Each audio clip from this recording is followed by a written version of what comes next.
All righty. So, good afternoon, everybody. Thank you for joining us. Today, we are here with Xavier DeRoos from Renewable Composting Program and Solution.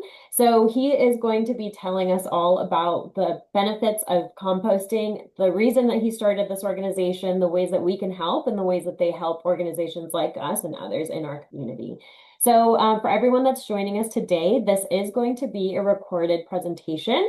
We will be posting this on our website for anyone to be able to watch at any future time. The way that this is going to work is Xavier is going to show us a presentation. We're going to have some time at the end there for questions. I might have some questions because I find this to be very interesting.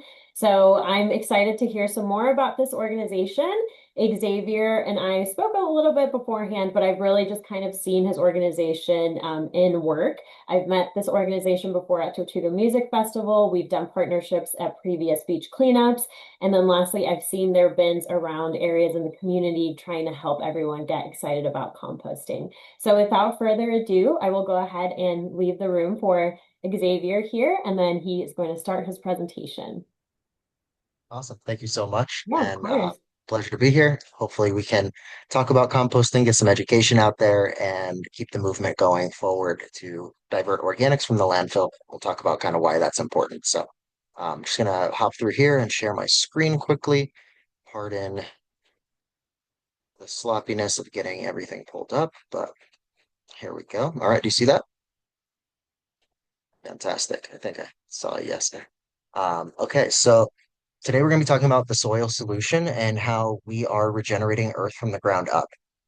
Composting was not what I thought I was going to be doing, spending my life trying to be in, but I fell on this through other avenues of sustainability, and I just realized that it's a really, really impactful and actionable way that we can get involved, not only in the fight against climate change, but also in the restoration and rejuvenation of our ecosystems and animals. So that's what we do. Our mission is that we're dedicated to catalyzing personal, social, and environmental change through community education, advocacy, and action. We believe that by equipping community members, government leaders, and activists with the resources and infrastructure for a more sustainable future, we can help create a world that honors natural systems and promotes environmental health. So we use initiatives focused on composting, youth education, sustainable landscaping, and just building more self-sufficient communities overall. It says that the new generation of environmental stewards, we have a saying that renewable kids become renewable adults, and we always are aiming to work with schools and teach them not only permaculture, but about composting, sustainability, nutrients recycling, and closed loop systems. So our flagship program is this renewable community compost program. We started this in 2020, really getting started at the beginning of 2021, based out of the back of my condo in Hollywood, Florida. That was just as a post COVID, like, hey, I've been composting. I had friends in apartments and condos who were bringing their food scraps over, and I realized how many other people might not have the space or the time or the ability to compost themselves, but still wanted to be a part of the solution. So we opened it up to new members, and it's been growing ever since then. We currently have around 450 members, and we are currently servicing residents and businesses and events around the state from Miami to Broward, Tampa, St. Pete, Sarasota, Orlando, and all the way up to Gainesville. So there's areas in between there, but we've been really proud of the program and the expansion that people are wanting to see this happen. So what we do is kind of this diagram over on the right hand side, and we call this the closed loop of community composting. You can start anywhere, but for the sake of for the sake of ease, we'll start at the top, where we'll go from community farms and gardens that are creating and supporting a local food system. And that creates fresh local produce. Wherever you're getting your food from, your produce or your proteins, there's a meal prep stage. And at that prep stage, you have the opportunity to decide where those food scraps go, in the trash or into a renewable bucket where we can take that and turn it into compost. So in this story, it goes to us, and we're able to take that to one of our community composting facilities. We have sites in Broward, we have sites in the Central Florida area, we have sites in Tampa that really kind of cater to the local communities. And then we also partner with large commercial facilities that compost um, the bulk of material for large events that we can't handle ourselves. So we've partnered with some larger organizations as well as the smaller community farms to create this really diversified infrastructure of composting around the state. So we understand that people want to make a difference and we want to help them take that action. And we can all make a really big difference by making small changes. And one of the most significant changes we can adopt is to compost our food scraps. So, a little bit about us. We do offer full service integrated composting services, but really what that means is that we are a way for you to outlet and subsidize or outsource your composting. So, we take your food scraps, whether it's a drop off, a residential or commercial service, and we replace that with a clean bin. So, they're sealed, they're airtight, they don't have smells, they don't allow bugs. But more importantly, we give you a clean, empty one every week or every other week, depending on your service level. And that just continues the cycle of organics collection and diversion. We take the material, we process it, and in about 3 to 6 months, we have a finished compost that's ready to be given back to our members or donated on their behalf to local farms, local schools, and other agricultural projects. So more importantly, for those who may be new to compost or may have been misinformed, because I come up across that a lot. So what is compost? Well, it's the combination of biological materials. We use tree mulch and food scraps primarily, but there's other feedstocks as well. And those are deliberately decomposed together under specific conditions that create a healthy and stable organic material.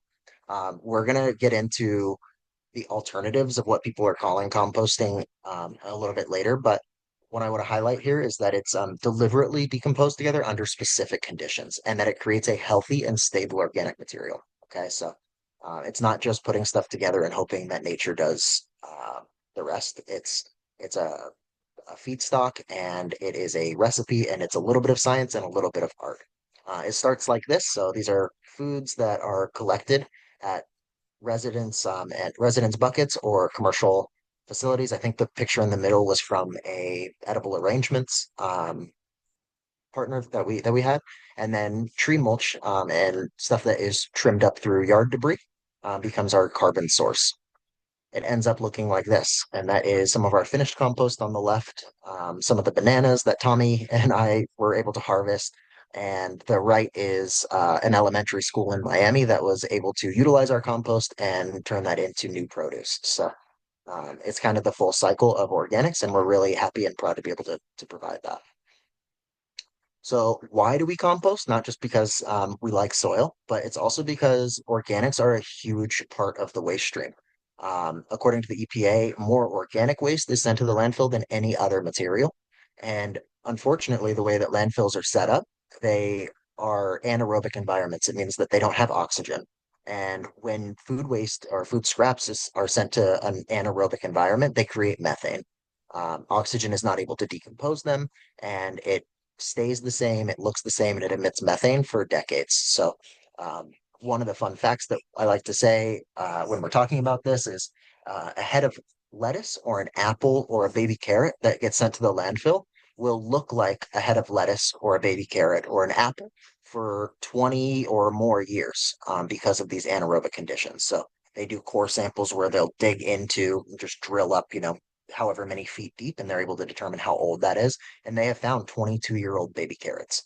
Um, that's a shocking alternative when we can get that material and food can become soil again in um, 3 months, 3 to 6 months. And really, the reality is that after 2 weeks, after we get our first aerated static pile and it's turned, you won't see food anymore. There's the remnants of the food, and we make sure that it's cured and organic and organically stable. But you don't see food after 2 weeks. So 20 years versus 2 weeks, I think that's why we have these mountains of trash because the material is not going anywhere. Composting, like I said before, it does have to have some specific conditions that are deliberately met to facilitate that happening in a aerobic way that is still going to be beneficial for our environment. So it does require browns, greens, water, and oxygen. The browns are things that are carbon dominant, So compostable products, tree mulch, like we mentioned, shredded paper, cardboard without the tape. So we're able to take pizza boxes. We're able to take Amazon boxes that have been de-taped and de-stickered. And then wood shavings, dry leaves, and paper towels, napkins like that. That kind of stuff is all compostable and carbon dominant. And then the greens are things like kelp or seaweed, um, grass clippings, fruits and vegetables, fish waste, alive or not. These ones are cute goldfish, but we do end up with a lot of seafood. Um, waste and products and coffee grounds. We are really proud to work with Starbucks and some other, large coffee distributors. And that's a fantastic addition and feedstock to our compost. It smells really great to add in. And then the controversial one is this last one, which is meat and bones. If you've been composting at home, you've probably been told, and rightfully so, that you cannot compost or you should not compost meat, dairy, and bones. We can, and we're hitting temperatures that are neutralizing anything that might be a pathogen, which is important in any type of compost, but particularly when you have any of the proteins. But also that we are at such a size that there's no pest vectors that come from that. So in your backyard, because you're not hitting the temperatures, because you don't have maybe enough carbon to really mask the smell of that, you might be attracting raccoons or mice or the neighborhood cats or dogs you might not want over there. And that's why most of the time it's advised not to um, include meat, dairy, and bones in your compost. So those are all things that you can compost with renewable. And in general, you can compost. They can be composted. Anything that grows goes is one of the sayings that we like to use. So if it came from nature, it can be returned to nature. Why do we compost? The EPA thinks it's a good idea. Composting is on this new updated, it's been on all of the EPA hierarchies of food, but this is the new updated version of it where you can see where renewable is involved. So we work with clients to not only help prevent wasted food, if we're seeing that, hey, we're getting an extra 200 or 300 pounds of cooked rice every week from your restaurant. Maybe you guys want to cook a little bit less rice so it's not wasted. So we always want to give those kind of reports back. We also work with them to donate or upcycle food that can be utilized, like going to South Florida Wildlife Center for tortoises during Tortuga. We always try to help separate and source separate any leafy greens that are going to go to turtles. We do that as well for chickens and pigs and other animals as well. So anywhere that could be, sorry, we're not there yet. That's feeding animals. Donating and upcycling. We work with the convention center and food rescue. What is they used to be means that database and they just changed their name to foodrescue.org to make sure that donatable food can be utilized for people. And at Tortuga, I want to say 2 years ago, we donated like 80,000 pounds of pizzas that were going to be, otherwise composted. So anytime the option is compost or donate, we always want to choose to donate and send things to their highest and best use. Then we use source separating to feed animals. That was what we mentioned earlier. And then that's where we come in at composting as the majority of where this material goes. Composting is just one of the items on this otherwise equally distributed chart, but compost is a huge element because a lot of the food can't be donated and can't be fed to animals, either for logistical reasons or that it's too far gone. So composting, and that is where we take and process most of our material. I want to point out here because people are always looking for new waste solutions that anaerobic digestion has been added on the same level as composting here. Um, as long as it has a beneficial use of the digestate or biosolids afterwards. Most of the time, that's not the case. And most of the time, the anaerobic digesters um, send their digestate or their biosolids to be landfilled anyway. And they're just sucking off a little bit of electricity or methane power to be converted into electricity. Um, and that is not as ideal because the nutrients that could be returned to the soil are being lost and they're still being sent to the landfill. So that's something that we want to avoid. And then the last one on the list that you want to avoid for sure is sending it down your drain because that goes to the wastewater treatment facility and it's bad for your plumbing. You don't want to send it to the landfill, and you don't want to send it to the incinerator, even if it does have energy recovery, because it's, again, a way that those nutrients are lost to the cycle. They're not going to be improving anything in our food systems, and they have, detrimental effects down the line. It also helps us to reduce waste. We do waste audits with schools and businesses, and we're weighing everything that comes out of their trash, out of their facility for trash before we start service with them. And we weigh it and we categorize it by recyclable or landfill or compostable.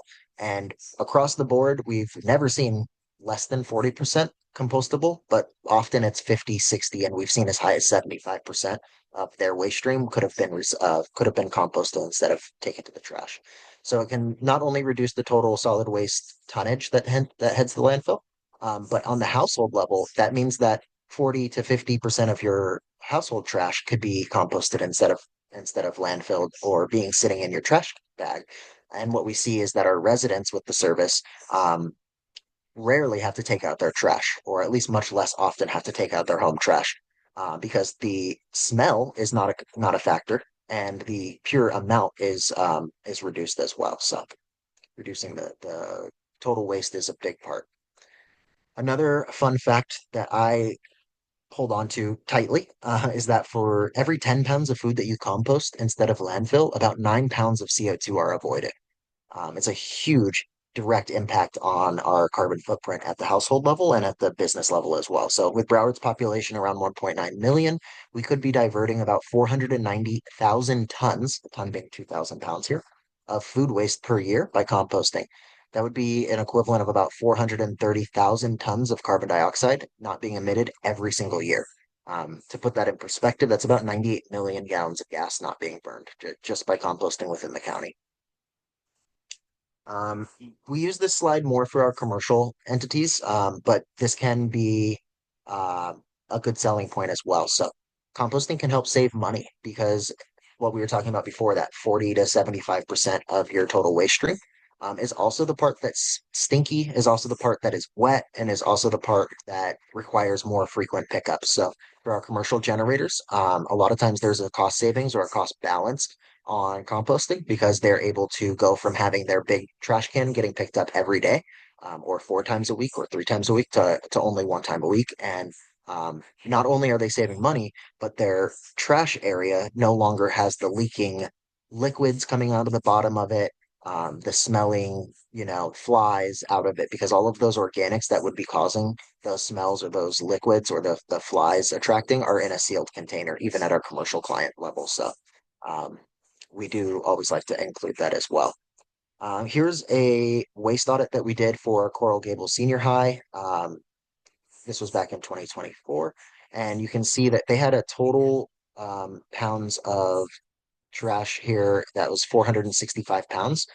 They came out at 61% potential compostable offset there. So we have been composting with them. We take their trays and their cafeteria foods, leftover milks and stuff. We're hoping that they get this food rescue implemented because currently it's not.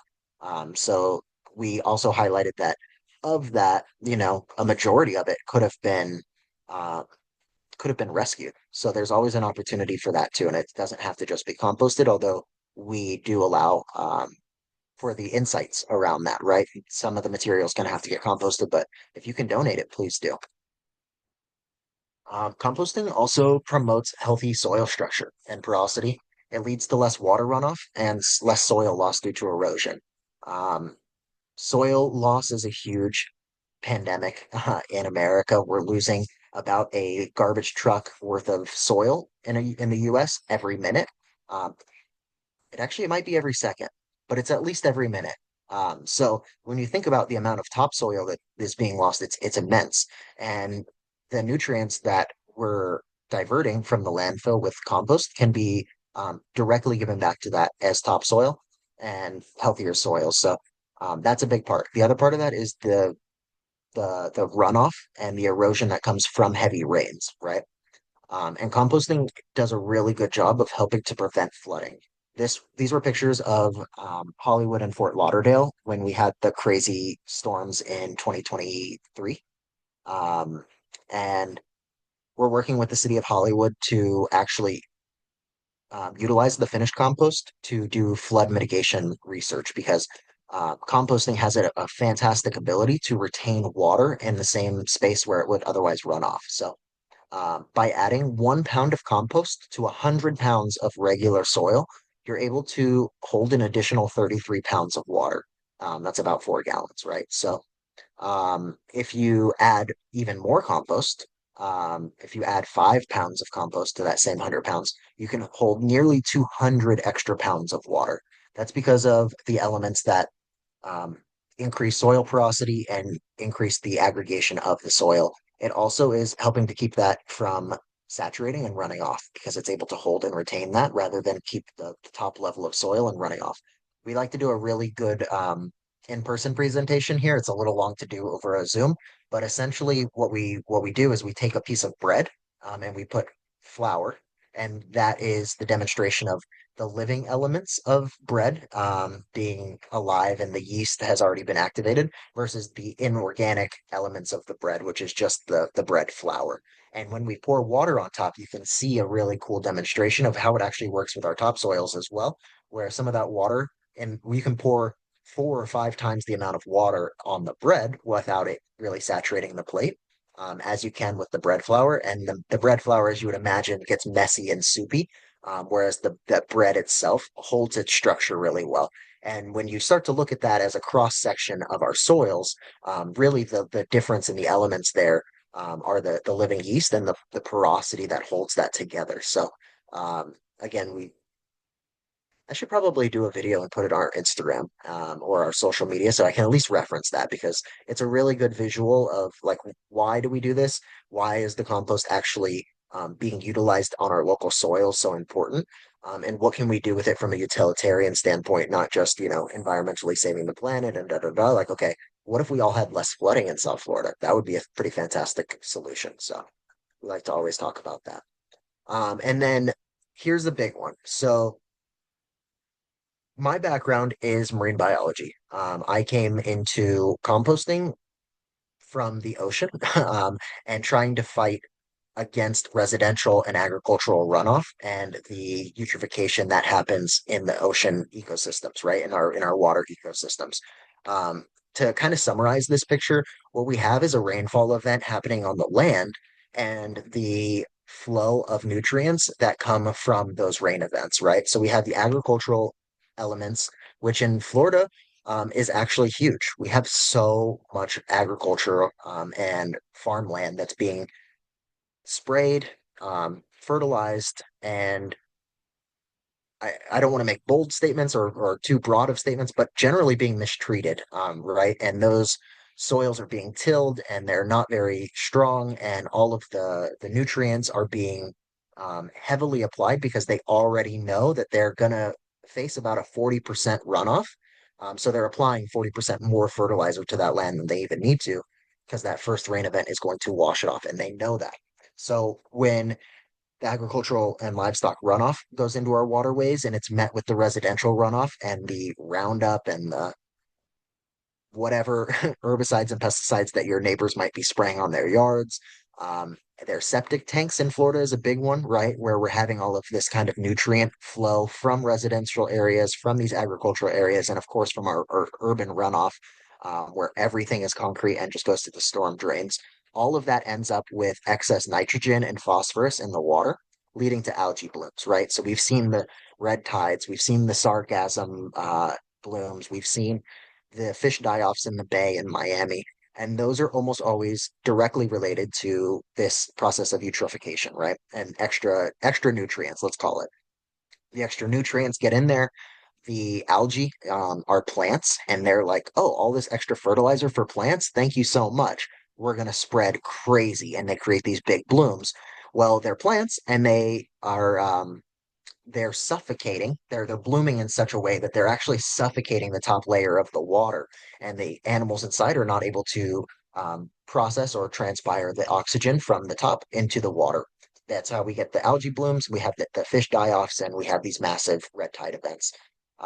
Then the worst part of that is all of those nutrients still aren't really gone as the algae bloom creates it reaches critical mass, right, and has absorbed all of those nutrients, they die and they go to the bottom, and that creates sedimentation, which creates even lower levels of oxygen down on the bottom of the ocean floor. So we have these catastrophic events where the swimming and pelagic fish are impacted, and then we have the sedimentation where all of that stuff is creating issues down in the denser saltwater as well. So eutrophication is a massive reason, and I would say runoff from agriculture is a huge reason why I got into composting and why renewable exists in the first place. And it's a big part of the problem that we're trying to solve. So even though composting is kind of looked at as like this agricultural sector, I am really looking at it as a full circle healing aspect and way to kind of stop this cycle because not only can we well, I guess let me take one step back. The difference is that you can apply compost and it is a very effective um, fertilizer. It's a very effective pesticide. It's a very effective herbicide as well, used in the right ways. And it is not water soluble in the same way that a lot of the sprayed fertilizers and pesticides and herbicides are. So it is helping again to hold that water in place. But the water that's running through it is not carrying the nutrient load that it would if it was a synthetic fertilizer or pesticide. So not only are we making compost by diverting food scraps, but then utilizing the compost is going to help reduce the amount of nitrogen and phosphorus runoff that's happening in our waterways. And in Florida, that's so important. This is a good quote that I like, but the use of synthetic chemical fertilizers, especially nitrogen and phosphorus, will seriously reduce, or in many cases, even eliminate any soil carbon buildup. The appropriate use of manure and compost, however, does not seem to impede soil carbon increase. So um, that's another big aspect. When we're utilizing these synthetic fertilizers and pesticides on our properties, on our farms, on our residential areas, we're not only hurting the current ability for that soil and land to um, hold and retain carbon, but we're actually reducing its ability to hold some of the carbon that it may have been holding for the last 100 years or more, because soil does have the ability to hold carbon loads for generations. So um, applying organic matter is a really good alternative to that. Another great reason to compost is that it supports local food systems. These are some plants that were grown and raised in Broward County for food forests and for schools that we were working with. And it just goes to kind of show the circularity of what we can do if we have composting infrastructure and mass. Imagine if every school had food forests and gardens and garden programs that were created from something that would otherwise go to waste and also be a huge cost barrier to them getting started because they have to buy that soil, they have to bring those nutrients in, and they have to start from scratch. So it's a great opportunity for that. My favorite reason to compost is that it's really easy to start, and it's one of the most impactful things that we can actually do. A lot of the sustainability initiatives and they're good, but they might be too bold for an individual to really take and feel like they're contributing to something positive on their own. Whereas composting, um, we just had a post where a family of two, they're young family, and they diverted 59.6 pounds of food last month of organics with our program. We every time we have a bucket picked up or a commercial drum picked up, we weigh that and it goes into our customer's dashboard where it shows them their collected totals and their diversion impact. And this particular couple really tracks that, and they actually posted about it. So just kind of saying and highlighting the impact that one family can make. And that's just one family eating normally, doing what they would normally do, but diverting that from the landfill. So 60 pounds is not something to be, uh, not something to laugh at. It's not something to be taken lightly. So importantly, how to compost. It doesn't have to be done with renewable, although we think that we've created a solution because some of the other things might be hard. But how to compost, there are a couple of things that we need to keep in mind, and a couple of things that, in my mind, are non-negotiables in order to compost safely and well. We do what's called hot composting or thermophilic composting, and that is really important. Thermophilic composting is where it has reached at least 131 degrees for the amount of time to reach PFRP.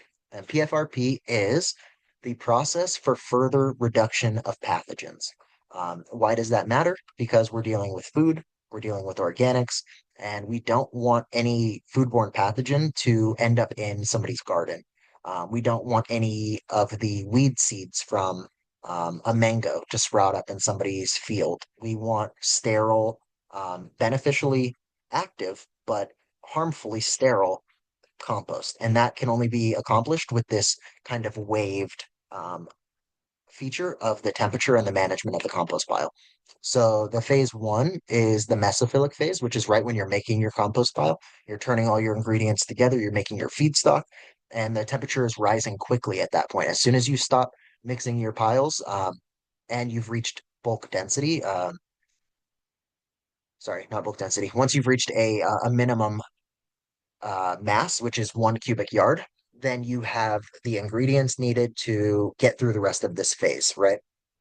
1 cubic yard is important because that's how much mass you need to have enough biological material to keep the microbes active enough to maintain those temperatures, right?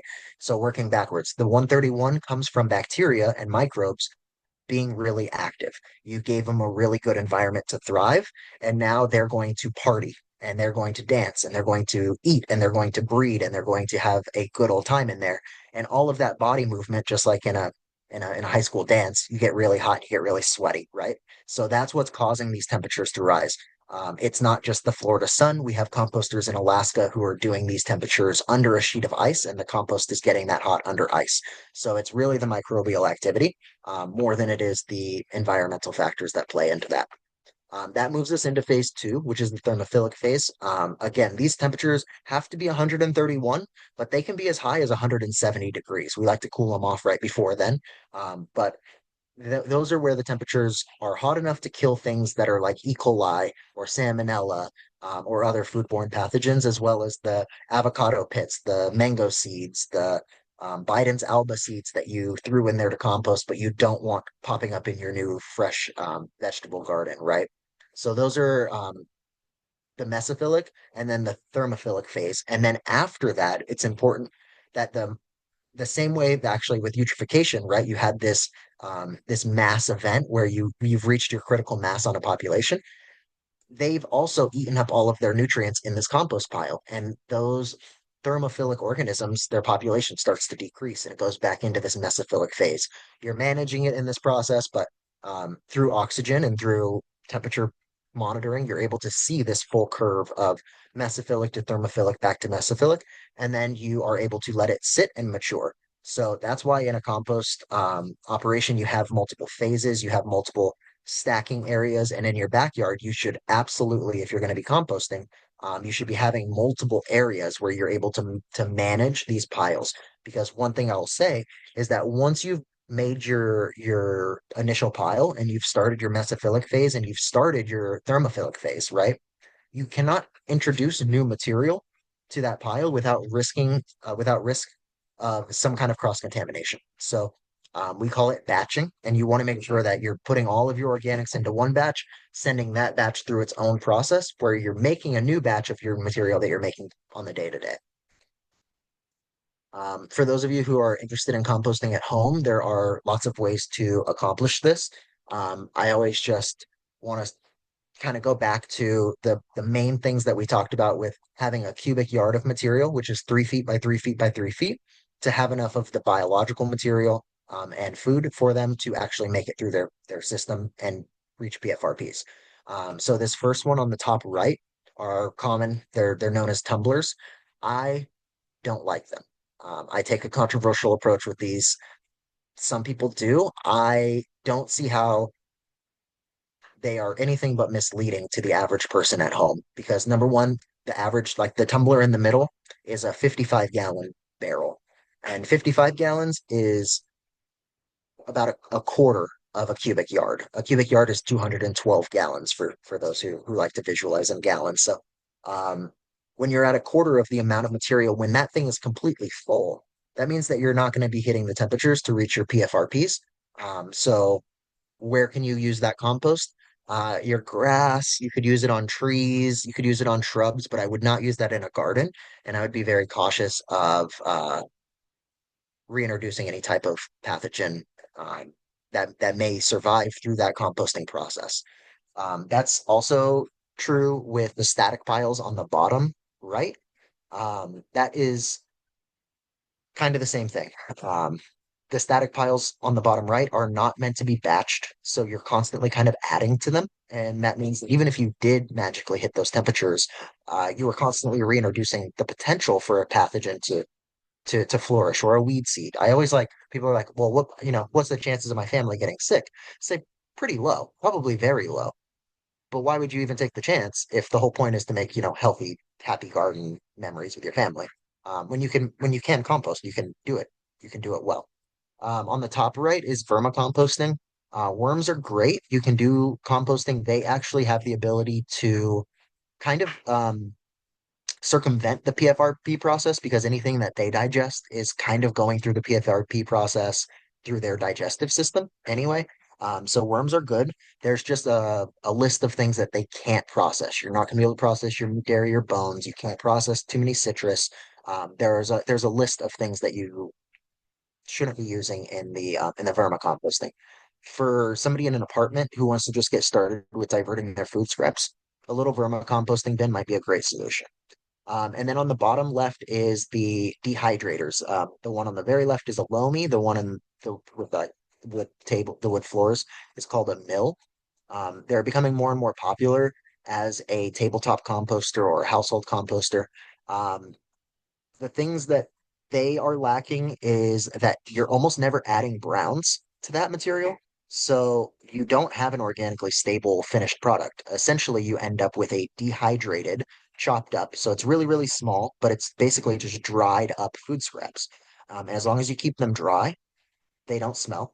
And they take up, about a fifth or less of the amount of space that they would otherwise.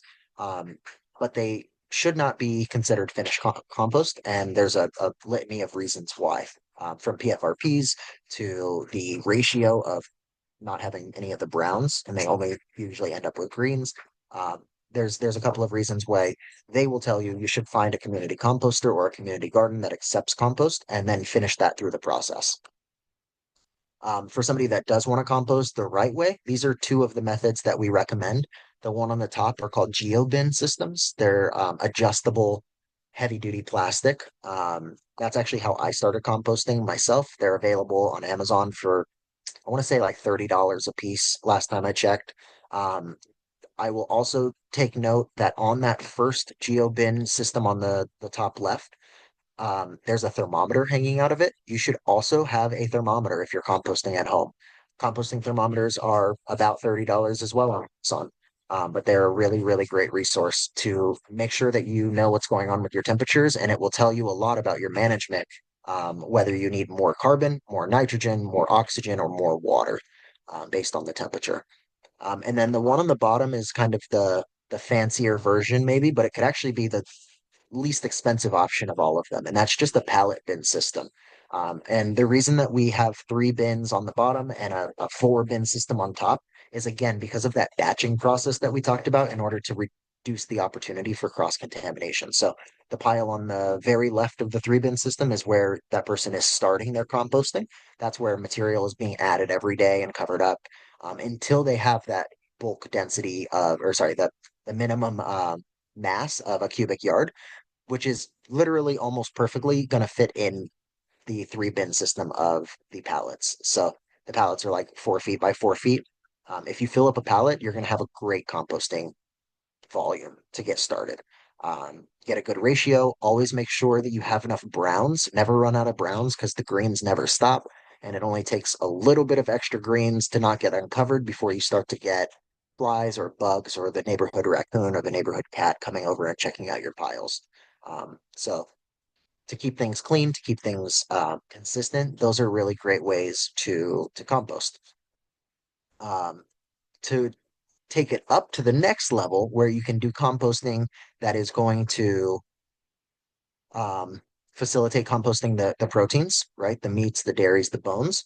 This is called the aerated static piles, and essentially they're the big air fans that you would see on like a kid's bounce house, but timed plugged into a timer and set up to aerate the piles throughout the day. Ours turn on 2 times an hour for just a couple of minutes, but that allows that the oxygen level inside of the pile is always at the optimum levels for our microbes to keep reproducing. When people ask me what I do, I usually say that I'm a microbe farmer because our goal is to turn every microbe into a million every 24 hours. If we can keep that pace up, that means that we're going to have really good compost really quickly and with very little, smells or obstacles otherwise. So, oxygen is the name of the game and is a big friend of ours. And again, on this second picture, it says the cover layer was bio cover or of compost or amendment.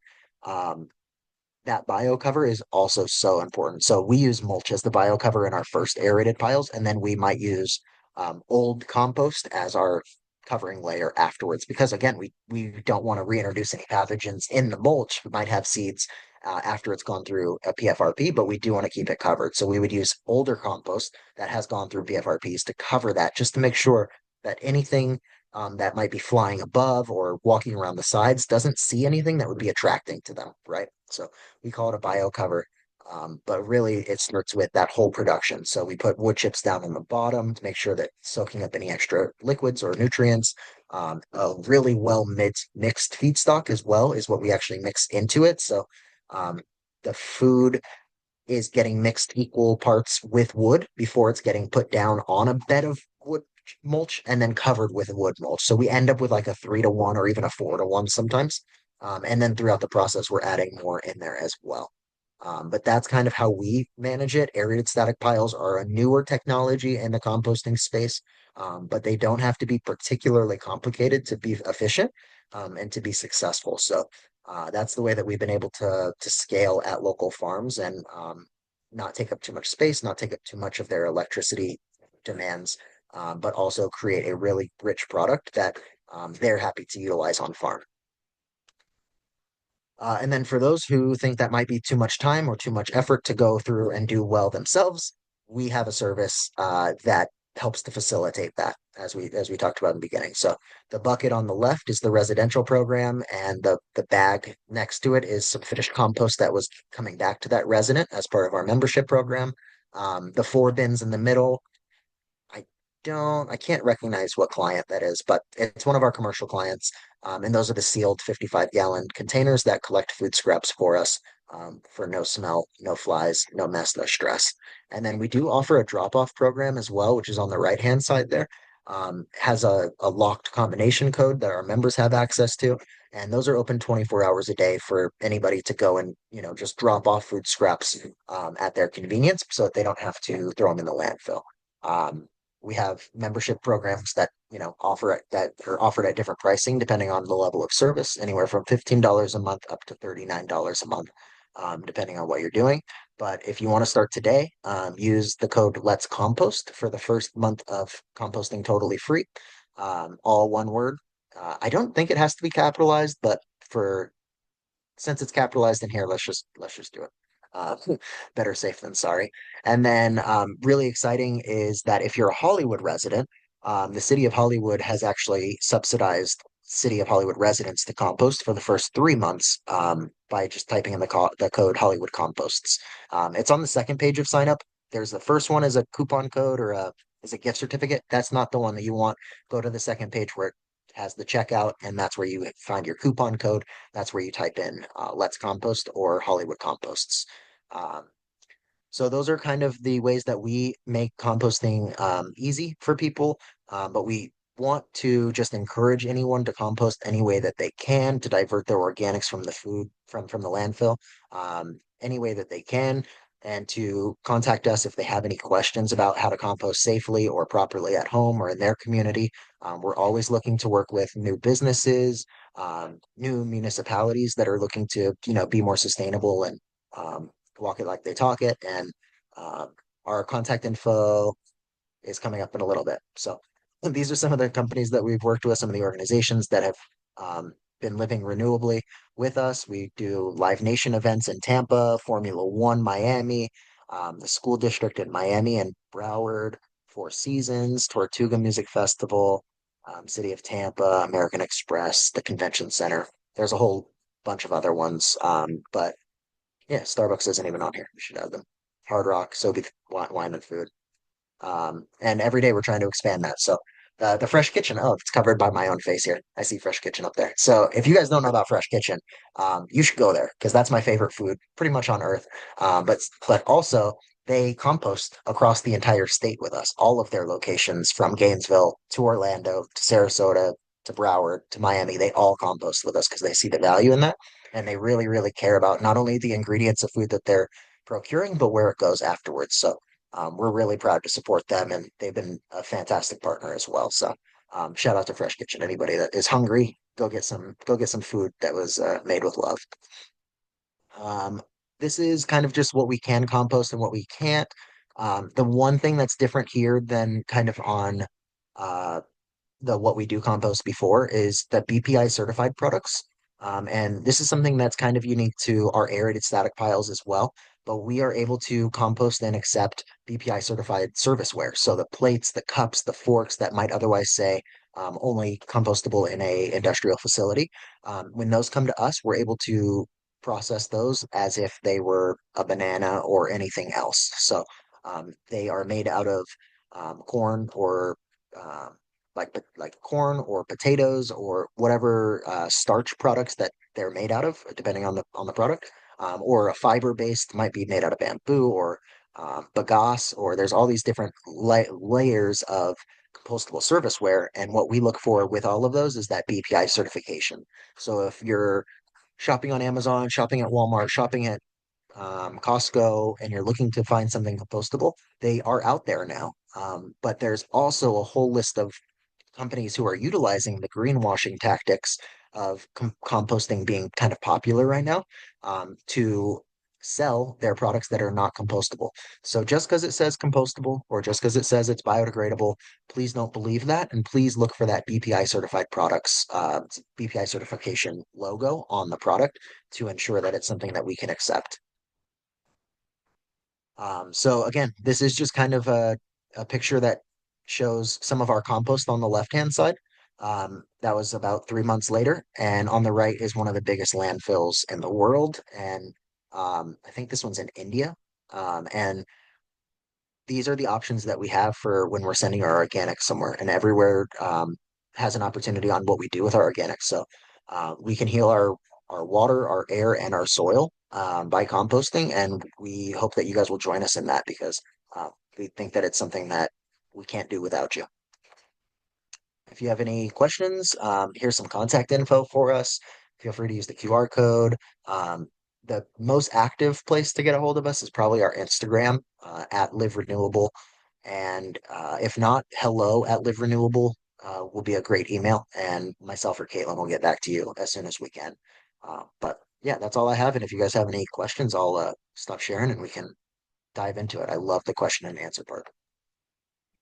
Awesome. Well, thank you.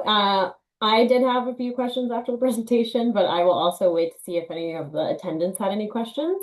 You guys are welcome to put them in the chat and I can read them out loud if you have them. In the meantime, I'll start with the ones that I personally had.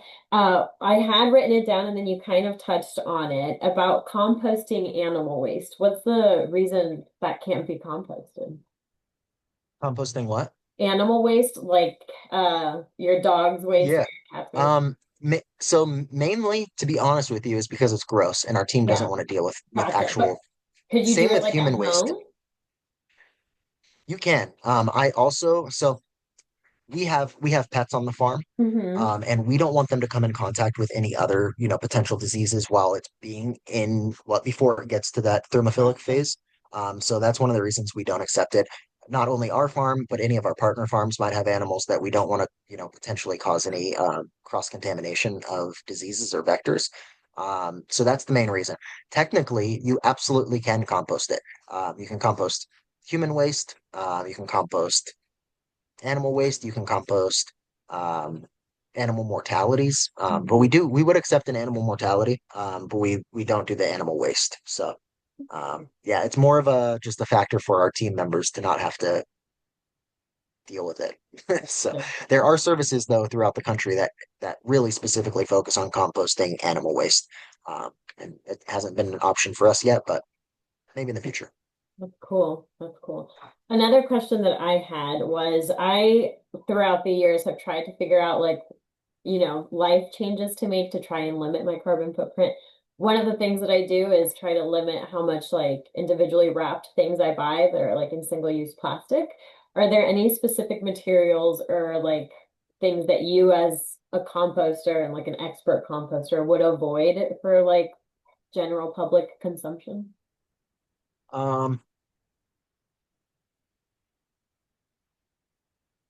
I don't think there's any like particular Okay. items. I would say that if you once you start composting, especially if you have a service that accepts the compostable Mhm. serviceware, it starts to like open up opportunities more than close them off. You start to see, okay, maybe I could buy this product because it comes in compostable packaging, Yeah. and I'll try that one instead of this other thing. And once you know that you have a BPI certified product, it's not just our program that can compost BPI stuff. There's actually an at-home BPI certified there are some compostable products that can be composted at home as well. So there's an opportunity once you start composting, however you choose to go about that, to make alternatives that are a little bit better, you know. And I think that's really the name of the game is nobody's going to be perfect. I don't think we have to be perfect. We just have Yeah. to take little steps that are a little bit better. And if we all do that, then we can get, you know, a lot further, a lot faster. Awesome. Perfect. Well, I didn't see any questions come in through here, but I had a great time learning about all of this. I do plan on reaching out again, especially because we do use some of the soil that you guys have as a product after composting here at the center. I know this past April or this past after Tortuga Music Festival, your team came and gave us some soil. We were able to implement that soil in our ambassador animal habitats. They loved it. They loved the enrichment. Likewise, when you guys sorted out the lettuce and all of that at the music festival, all of the patients here were able to indulge in that. So it's something that we appreciate, especially as a nonprofit. We'll take the help everywhere we can get. So I'd be super interested to see what other cool projects that we can work with in the future. Awesome, and more than happy to do that. So glad to help you guys out anytime we can. Yeah, for sure. And if you're ever in the area, definitely let us know so you can meet some of the animals that were able to enjoy your composting stuff. I want to come see the Redfoot tortoise. Yeah, That's you're more than welcome to. Yes. Well, now you have all of my contact information. You're more than welcome to reach out regarding that, and we can definitely set that up. awesome. Well, thank you so much. And if anyone has any questions, feel free to reach out. Awesome. Well, thank you everyone for joining us, and thank you as well, Xavier, and everyone at Renewable. We're really excited that you guys were able to do this. For anyone who wants to share this video, just keep an eye out on our social media, our YouTube, and our website. We will be posting this later, so anyone can enjoy this presentation at a later time. If anyone has questions, you can always reach our regular phone line. We have our info email that anyone can send us general questions. And as Xavier left before, he also has all of his contact information that hopefully you guys took pictures of.